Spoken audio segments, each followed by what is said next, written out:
is like our skin. It'll stay there for a little bit, and then it's going to peel away, and we'll believe something different. But a lot of times, we want to believe something different. We don't want to believe what's happening in the outside world. We don't want to believe there's murders going on. There's stealing. There's all these things that we don't want to believe. But we can't run away because God's right there with us. Amen. We need to fight our battles. We just need to fight them because God's right there. I read in one of my devotions the other day, the Romans, they used this thing called a turtle formation. And when the other people, they would shoot flaming arrows, what they would do is they would get their shields, soak them in water, and then make kind of like a turtle shell. That's God's hands around us. When Satan throws those flaming arrows, those stumbling blocks in our way, God has those shields, his hands, right there to move them out of our path. But we have to ask. Amen. He's not just going to do it so we can get our way. We need to ask and believe.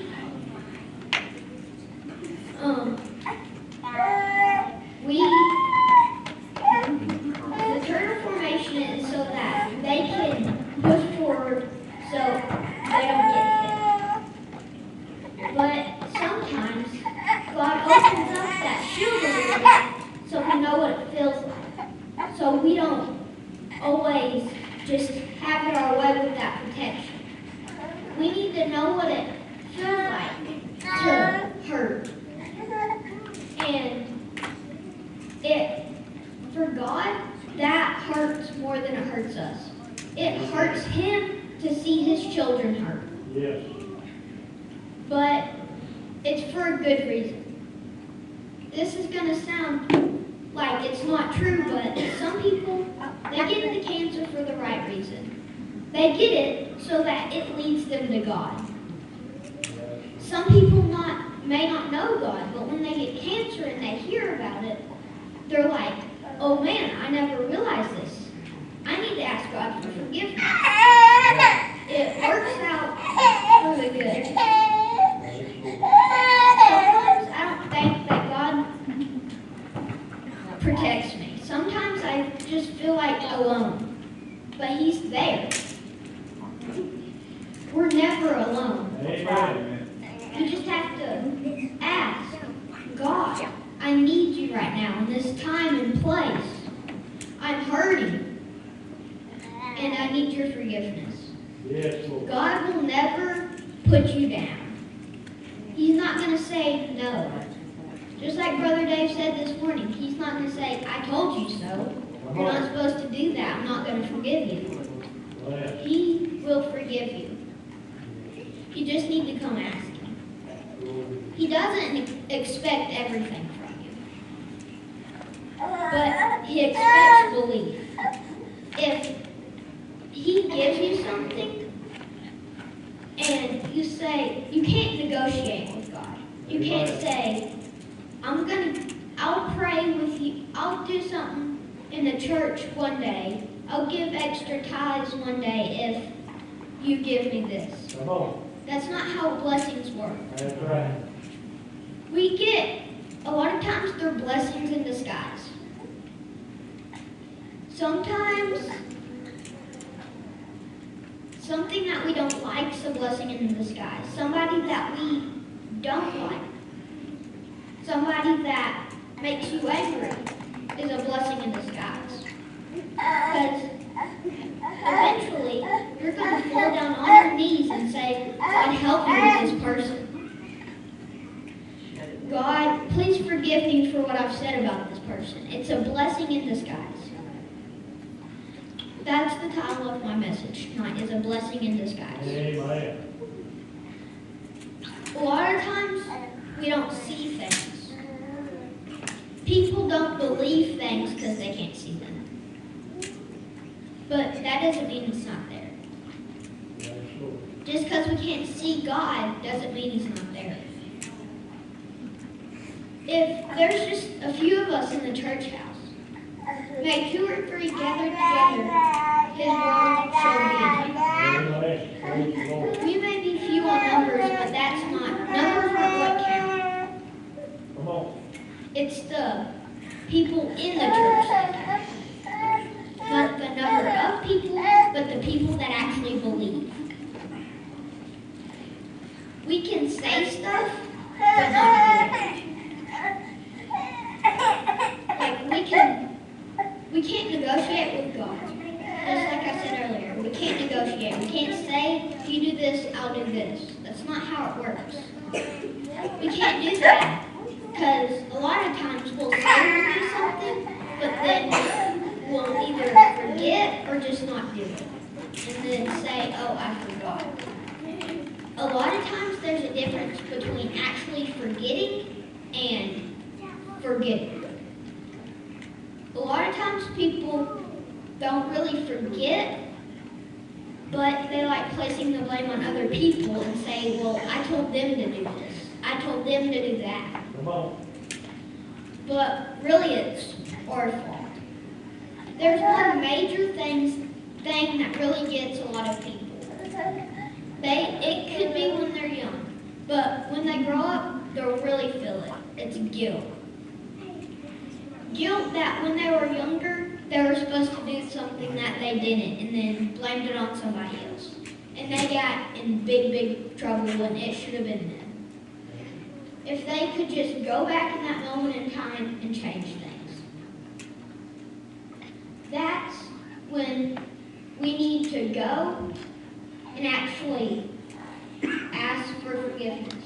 Not only ask the person who actually got in trouble for forgiveness, but ask God for forgiveness. Amen. That doesn't mean that guilt's not going to go away. Because God's going to leave some kind of remark that you shouldn't have done it. He will forgive you for it, but He's going to do some kind of reminder that you should never do this again. That guilt will probably never go away. It might, but it probably will never go away. But I know when I get to heaven, there's not going to be any pain, any guilt, any tears, any stealing, any murdering. It's just going to be perfect. Yeah. And the Bible says nobody's perfect. But He doesn't make a mistake. Everybody is shaped in His own image. He molded everybody. He is the potter, we are the clay. He molds everybody just the way He likes them. God doesn't make mistakes. Everybody is equal. That's what God says, is everybody is equal. Every living thing is equal. Just because somebody has more faults than you doesn't make them any worse than you. That's right. Because just like in a snap of the fingers, they can be forgiven by God and you can be down in the dumps. And then you're going to be the other way around.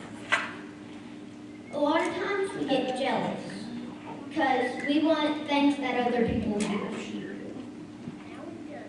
But a lot of times, what other people have, that's what they want. Come on. But sometimes if somebody gets more stuff than we want, or we want all that stuff, well, maybe they needed that stuff.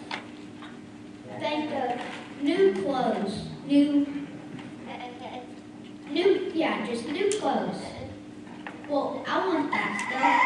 Well, they needed that stuff. There's a difference between need and want. Want is something that you don't have to have. It's just something that you think you have. Need is something that you have to have.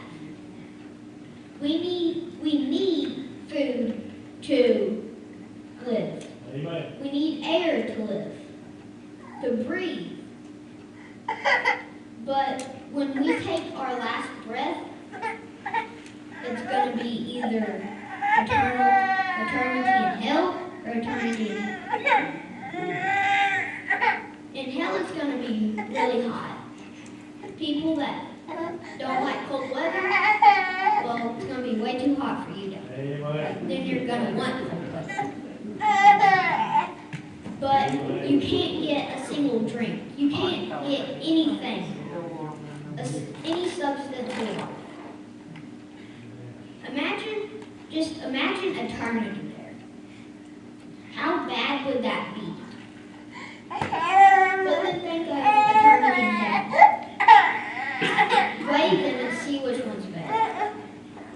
I don't even have to weigh them. I know which one is better. But a lot of people don't. We need to, I can't really say make people believe. You can't make anybody believe. That's the choice. You can't make a choice for anybody. It's their choice between heaven or hell. You can't make that choice for them. You can tell them the things that's different, but you can't just say, oh, you're going to heaven because that's the best place. That's their decision. Amen. And sometimes we pick the wrong decisions. As a church, we pick the wrong decisions. But that doesn't make us different from any other church. Just because we're low in numbers doesn't make us different from any other church. They can be high in numbers, but not high in believers.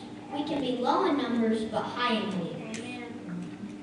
Yes, Lord. It doesn't matter if there's just two people in church. If they both believe, God's going to be in the church. Amen. If there's just one person that believes in church, God's going to be in that church. Yes, Lord. He will provide for your family. He will provide for the church. Yes, He will. And if He needs a church to shut down because something's bad's fixing to happen to it, then He's going to shut that church down. A lot of people are going to think shutting a church down is not good.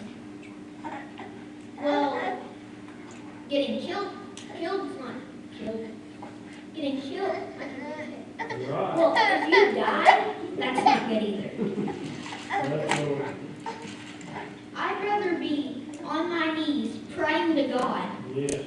and die right after than not ever pray to God and die.